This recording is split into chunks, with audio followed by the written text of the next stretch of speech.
অহংকার করো না, পতন হবে। অতিরিক্ত সরল হইও না, এই স্বার্থপর সমাজ তোমায় ঠকিয়ে দেবে।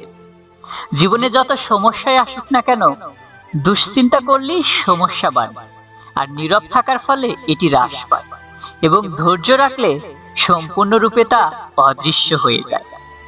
সত্যি কথা, উচিত কথা বলাই এখনকার দিনে অপরাধ, কারণ মানুষ সত্যি জিনিসটা শুনতে চায়, আর উচিত কথা তো সহ্য করতে পারে না। যেরকম একটু ঔষধ অনেক ভয়ঙ্কর রোগকে কমিয়ে দিতে পারে, সেই রকম একটু সৃষ্টিকর্তার ভাবনা আপনার মনের কষ্ট ও দুঃখকে কমিয়ে দিতে পারে। স্বার্থপর মানুষকে তুমি বুঝতে পারবে না যে তারা কতটা স্বার্থপর, উল্টো তারাই তোমাকে প্রমাণ করে ছাড়বে যে তুমিই স্বার্থপর। সময়ে এতটাই শক্তি আছে যে সে কারো ভাগ্য পরিবর্তন করতে পারে।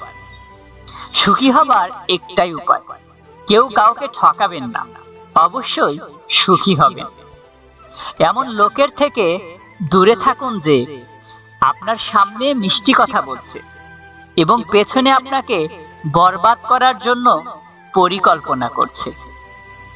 কাউকে কিছু বলার আগে অবশ্যই ভেবে নেবেন, কারণ সেই শব্দ যদি আপনাকে বলা হয় তাহলে আপনার কেমন লাগবে। বাবার টাকা সন্তানেরা যত সহজে ভোগ করতে পারে, কিন্তু সন্তানের টাকা বাবা অত সহজে ভোগ করতে পারে না। শ্রীকৃষ্ণ বলেন, এই পৃথিবীতে কাকে হারিয়ে ফেলার ভয় পাচ্ছ? কারণ এই সংসারে তোমার বলে কিছুই নেই। হৃদয় দিয়ে যা দেওয়া যায় তা হাত দিয়ে দেওয়া যায় না, মন নিয়ে যা বলা যায় তা শব্দ দিয়ে বলা যায় না। প্রায়শই আমরা যাদের সম্পর্কে সবচেয়ে বেশি যত্নশীল, তারাই আমাদের বুঝতে পারে না। কোনো মানুষ যতই খারাপ হোক না কেন, তার মধ্যে অবশ্যই কোনো গুণ থাকে। জীবনের একটা কথাই খুব সুন্দর যে আমরা সারা জীবন বাঁচতে পারবো না। এই কথাটা একটা বয়সের পর সবাই বুঝতে পেরে যায়। ভালো ভাবনায় এত ব্যস্ত হয়ে যান যাতে খারাপ ভাবনা আপনাদের স্পর্শ করতে না পারে। সম্পর্ক যদি ভাবনার সাথে মিশে যায় তবে তা ভাঙা মুশকিল, আর যদি তা স্বার্থের সাথে মিশে যায় তাহলে তা টেকানো মুশকিল। মানুষ যখন বিপদে পড়ে তখন বুঝতে পারে পৃথিবীটা কতটা কঠিন আর আপনজনেরা কতটা নিষ্ঠুর। কোনো কারণে, কোনো কারণ ছাড়াই লোক কখনোই আপনার সম্মান করবে না। তাই নিজেকে এতটাই সফল করুন যে কোনো কারণ ছাড়াই লোকে আপনাকে সম্মান করবে। তারপরেও সে দড়িটাকে জোরে করে টেনে সেই 10 বছরের বালককে বাইরে বার করে আনে। এখন ওই বাচ্চাটাকে বার করতে করতে রাত হয়ে গেল। এবার তারা দুজনে গ্রামের দিকে যেতে লাগলো। তার যখন গ্রামে পৌঁছে দেখলো অনেক ভিড় জমে গেছে, তাদের দুজনের মাতা পিতা কাঁদছিলেন। গ্রামবাসীরা বলছিল বালকগুলোকে পাওয়া যাবে। মানুষ 3টি কারণে আপনার সমালোচনা করে। নাম্বার 1, যখন তারা আপনার লেভেলে পৌঁছাতে পারবে না। নাম্বার 2, যখন আপনার যা আছে তা তাদের থাকে না।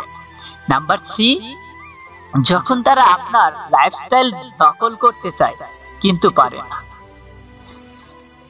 গতকাল আইন ন্যায় ছিলে তাই সবাই দেখে যেত, আজ ভেঙে গেছো তাই সবাই পালিয়ে যাবে। এটা সময় যা সবারই আসে। অনেক মানুষকে অনেক সময় মানুষকে সেই সম্পর্ক ক্লান্ত করে দেয় যে সম্পর্কে সে আগে সব থেকে বেশি শান্তি পেত। সুখের কোনো রাস্তা থাকে না, মানুষকে তার সুখের পথ নিজেকেই খুঁজে বার করতে হয়। এই কথাটি যে জেনে গেছে তাহলে বুঝে যাবেন খুশি তার ঠিকানা পেয়ে গেছে। যত ত্যাগ করবেন তত প্রাপ্ত করতে পারবেন। যে আজকে আপনার পাশে নেই তাকে জীবন ভর আটকে রেখে কি লাভ? তাকে জীবন ভর আটকে রেখে কি লাভ হবে? সারা জীবন যদি একলা থাকতেও হয় তাতেও অন্য কাউকে জোর করে সম্পর্কে আটকে রাখতে যাবেন না।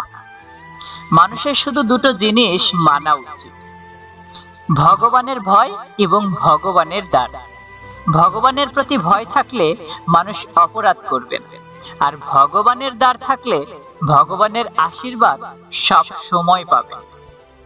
এতটা তিক্ত হবেন না যে কেউ স্বাদ নিতে পারবে না, এতটা মিষ্টি হবেন না যে কেউ গিলে ফেলতে পারে। তুমি আমাকে টানতে পারবে, তুমিও পড়ে যাবে, এটা হতে পারে। সেই 8 বছরের বালকটা বলল, না, আমি এটা করে দেখবই। তুমি বালতি ধরো আর উপরে উঠে আসো। ওই 8 বছরের বালক পুরো জোর দিয়ে টানতে লাগল। তার গলাও শুকিয়ে আসছিল, জল তেষ্টা পেয়েছিল, অবস্থা খারাপ হয়ে আসছিল। অবশেষে সে উঠাতে সক্ষম হয়েছিল।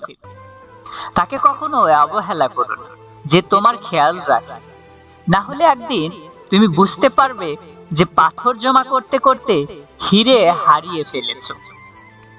আপন সেই যে অন্য কারোর জন্য আপনাকে কখনোই অবহেলা করবেন। তুমি নিজেকে কোনো ধনী মানুষের সাথে তুলনা করে কষ্ট পেও না, বরং রাস্তায় পড়ে থাকা মানুষের দিকে দেখো। তারা কত কষ্টের মধ্যে আছে, এদের থেকে তুমি অনেক ভালো আছো, এটা ভেবে তুমি জীবন কাটাও। শ্রীকৃষ্ণ বলেন, ওই স্বপ্নগুলো পূরণ হয়েই না যা ঘুমিয়ে ঘুমিয়ে দেখা হয়, সেই স্বপ্নগুলো পূরণ হয় যার জন্য আপনি ঘুমানোই ছেড়ে দেবেন।